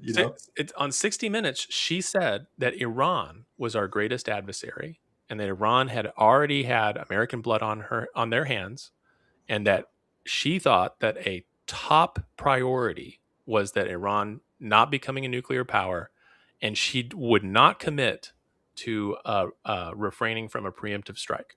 That was on 60 Minutes. That was one of her selling points at the time, was that it's like, Trump, he's isolationist. He doesn't want to get involved. We're willing to get involved. We know what it takes, blah, blah, blah. Well, we can't know because it's a hypothetical. Right. But I'm just saying that right. She was not positioning herself as the person to de-escalate things. She was positioning as herself as like, Iran is next. So, all right, well, let's pretend you're right. And Tony even says that, well, Amber is in disbelief. She's like, I'm not sure what you're referring to. She said. I remember when she said it.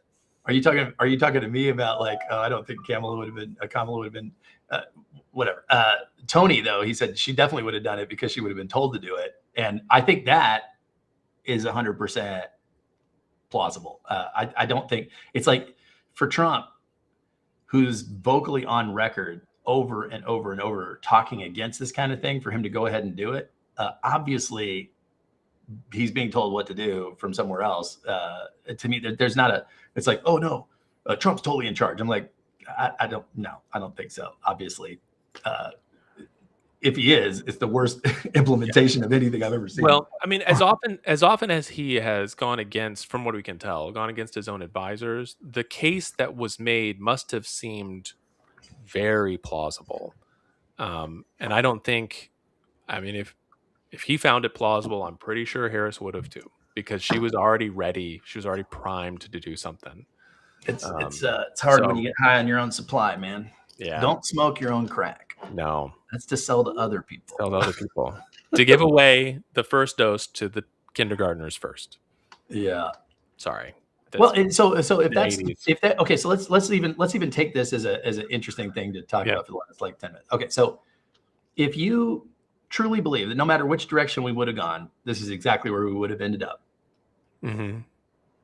then why does my third party thing, or like saying, okay, well, let's look for a third way, how does that not manifest itself as a sane alternative? Like if no matter which way we go, okay, if I go this way, the gays have more rights. If I go this way, people that go to church have more rights. But ultimately, all the important stuff, like going to war and spending money on defense and, propping up Israel or whatever the case may be, all these different geopolitical, the economy pillars, are exactly the same. Then how does that not make sense? Is the only, I mean, what is, you just along for the ride? Yeah, I think the argument goes something like this: like, the time for you to express your preference for the ideal is during the primary, and then once that has happened, all those numbers there are like, oh my gosh, like 22% of the electorate wanted this person, while our primaries wanted this person. Why? And it's like maybe that becomes part of the party's position as we move forward. But then once you get to the general, this is no longer the time to express your preference for the ideal. This is now, who would you prefer to reign over you? And given two imperfect choices, And I know the entire paradigm is messed up, bro. I know it's not very American, but just like it's not American at all. Not American, exactly. but that is okay. But I feel you. In reality, what's going to happen? Yep. Right. So it's like, would you like to be oppressed by the blue team or the red team? Like, which version of? I feel like I will have less oppression with these people. Yeah. It's like think of it like picking the warden at your prison. Would you like this one? Neither one of them. Hey, your analogies are spot on. I disagree with your assumption about what so and so may have done in this situation, but I get you on this one. Yeah, like during the primary, warden of your prison. Yeah. During the primary, you can vote your preference for better food, but like once that's done, and you got two people, and you're like, you know what, better food's not going to happen. But this one says he's going to beat people, and this other one says this one just says he's going to yell at you, and it's like, I'll go with the yeller. I'll go with the yelling. I'm just going to go with the yelling. It's fine. It's fine. Dude, way to keep it real, That's the argument. I don't know if you buy it, but that's the argument. I like it. Okay. I can go with it. I can go with it.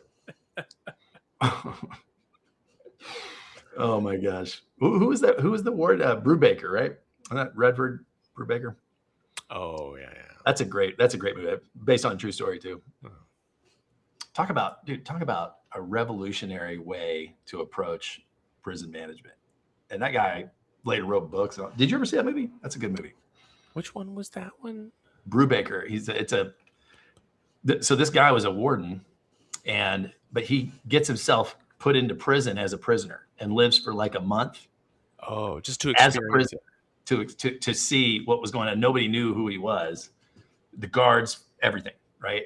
And then a month later, he gets pulled out and it's no, this is actually your warden. And then, the proverbial crap hit the fan. It's a great movie. Great movie.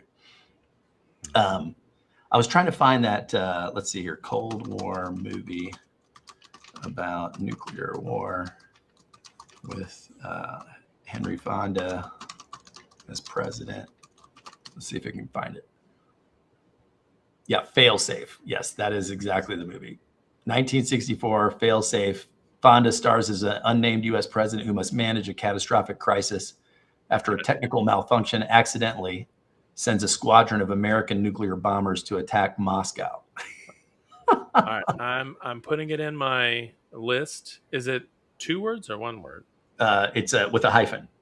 Or actually, no, the novel has a hyphen. It's 2 words. 1964? That's it.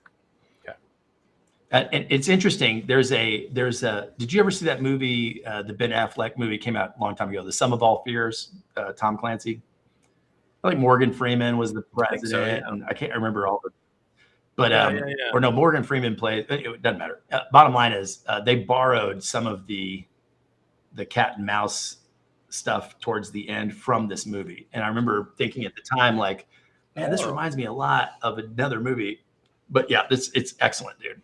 Larry Hagman is in it, but he's always fun to watch. Did you see that new one that came out recently about the team trying to intercept a missile from, I think it's like North Korea or something, like North Korea launches, and I want to say Rebecca Ferguson is in it. I think. I thought that was a pretty interesting movie. House of Dynamite. Yeah, House of Dynamite. You're right. Yeah, I did. You did? Yeah. I thought that was pretty interesting. That was really good. It was interesting the way they film it all from like the command room, Yeah. Yeah. Also, the reveal on I won't spoil it, but the reveal on who the president was. I thought that was particularly clever. Have you seen? So there's 2 horror movies that I want to see. You watch horror? Yeah, you watch horror. Yeah. Actually, Annalise is super into horror right now, so we've been going through a couple interesting films. The last one that we saw was Iron Lung. Oh, that was messed up. I don't know that one. If that would be one that you have to watch pretty carefully. Is also micro budget independent. Like it was made for almost no money. I think it's like $6 million total for the whole thing. Yeah. But very very cleverly done. Like the way things are revealed in it is very clever. So I'll watch that. So one I can give you back is the Obsession. If you haven't seen that. Oh yeah, It's I've heard also good things super about low it. budget, I'm waiting but for it's it to come out. excellent. I'm waiting for it to come out of the theaters so I can There you rent go. it in peace. Yeah. Oh, and Tony just recommended Tusk. Tusk movie. Tusk. So, 2014. Oh, so it's a little old. Deeply bizarre, polarizing horror comedy. Love it already. Oh, written and directed by Kevin Smith. That's a win. Kevin Smith? What? Yes, sir. Haley Yes, Joel sir, Tony. Osment is in it? I'm putting it on the list. $3 million budget. I really want to see Backrooms. Everybody's talking about Backrooms. I haven't seen it yet, but yeah, that's the other one on the list. So the two, there's 3 that we're waiting for. There was 4. Iron Lung was finally released, and then the other 3 were Obsession, Backrooms, and then it's like the Digital Circus. That's another one that started out as a series of YouTube shorts. It's not horror; it's something else. But the girls were really into it. They wanted to watch it. It's like combination of animated and a bunch of other stuff. It's like very unique, the amazing kind of digital artistic circus. vision stuff. Glitch Productions. Yeah, I'm supposed to watch some of the first part of it to get ready. Oh yeah, so they're releasing the Amazing Digital's last act in cinemas. Weird. Oh, right now. Oh, okay. Yeah. So we're waiting on these to finally transition out so we can watch. Very cool, man. Well, dude, another good combo. We got to do it again, but maybe next week instead of next month. Next month, yeah. Well, hopefully by then we'll have some really interesting stuff from the Supreme Court on birthright citizenship. However it falls out, like whatever is decided, it'll be really interesting. What was the one I was looking at that we didn't actually talk about, but was did you see the one on gun control? About marijuana. Well, no, it was. Well, there was that one. Yeah. Yes, correct. So unlawful drug rule. So basically, they ruled with a challenger to rule that historical laws do not justify banning unlawful drug users from possessing firearms. So, which I'm all for that. So, yeah. Well, that one I thought was kind of interesting how it was decided, but I guess the idea is that being an occasional user of marijuana where it's legal in the state where you reside does not prevent you from being federally entitled to exercise your Second Amendment rights. But it fits in the same way. Like if you're a habitual drunkard kind of thing, then you can have your guns taken away. It's public safety. Same thing, right? If you're a drug user and you're out of control, you can have your guns taken away. But as far as like just being an occasional user of something where it's legal in your state, even if it's illegal federally, does not take away your Second Amendment rights. Yeah. So I'm a big fan of anywhere the federal government is like seizing power that doesn't belong to it. Should roll that back. And by the way, one of the best books that you've recommended to me, I would recommend to anybody watching this, is Overruled, the Neil Gorsuch book. And that was infuriating. I got so angry reading it. I was like, how is this allowed to happen? Anybody who makes it to the Supreme Court, and I mean, I've read stuff I vehemently disagree with almost all of Clarence Thomas's decisions, for example. But smart guy, and I would love to understand his reasoning. It's like, okay, sometimes we ascribe motives to people. It's like, well, he's just doing that because, but I think it's way more interesting to actually, like, if there's anything on the record, it's like, okay, here's what I think, and actually like where I'm coming from. That's way more interesting. Gorsuch, when you suggested the book to me, I was kind of like, Gorsuch, not my favorite recent pick. But after I read the book, I was like, oh my gosh, this guy is an excellent. I mean, I'm so glad that guy's on the court. And I think that, and also just looking at if you look at his votes over the past like couple of years that he's been in there, I got almost no problems with most of the decisions he's come down on. And it's very interesting to me to see, like, a lot of times these Supreme Court decisions, it's like so-and-so puts them up and then they get painted as whatever by the other side, and it's all, and then they're in there and all of a sudden it's like the weight of the office and the weight of the fact, like, I'm a Supreme Court jury, and all of a sudden, and it's a lifetime appointment, and they're actually free to do what they think is right. It's the only position in government that exists like that, where it's like, you can't, I mean, I'm in here for life, so like, screw you. And I'm just going to do whatever I think is right. And it's like, and all of them, even when you disagree with them, it's like, they're trying to do what they think is right, which is why it's so critical to get the right people on there, hopefully, that you can kind of like understand from their heart and their history, like where they're coming from. But he just nails it in that book. Like I was so pissed off after reading it. And because he just goes through, if you're watching this and you hadn't heard of this book, he literally pulls out. It's been out for a few years now. Because he wrote it even. Did he write it right after he was on? Anyway, whatever the case may be. He was the one that replaced Garland. So I feel like he got in there in 2017 or 2018. I mean, he was pretty quick. So, but the book is just great. He pulls out all these real life cases of people getting screwed basically by the system, and just unreasonable. If you ever watched that movie Les Miserables, or the play, if you've seen the play or read the book or watched the movie, it's so frustrating to watch, because you're like, here's this guy who's reformed his life, and he's in every respect a model citizen, but he even gets elected mayor. Yet this guy is chasing him because he broke the law, and he's got to go back, and that's it. And it's this unreasonable application of the law. Yes, I mean, legally he's correct. Like legally, the guy who's chasing him is correct, according to the law. But according to every sense of morality that you have as a human being watching, you're just like, this is wrong, right? But he's correct. It's not supposed to happen. And this book pulls out case after case after case after case of the exact same thing, and you're just like, this is happening in real life right now. This isn't something that happened hundreds of years ago. This is happening right now. And if whatever cases are in the books are just, those are just examples. Like there are thousands of these cases, and things that never even make it to court because somebody just gets hammered and goes away quietly. It's a great read. And that book came out in 24, by the way. So just a couple years old.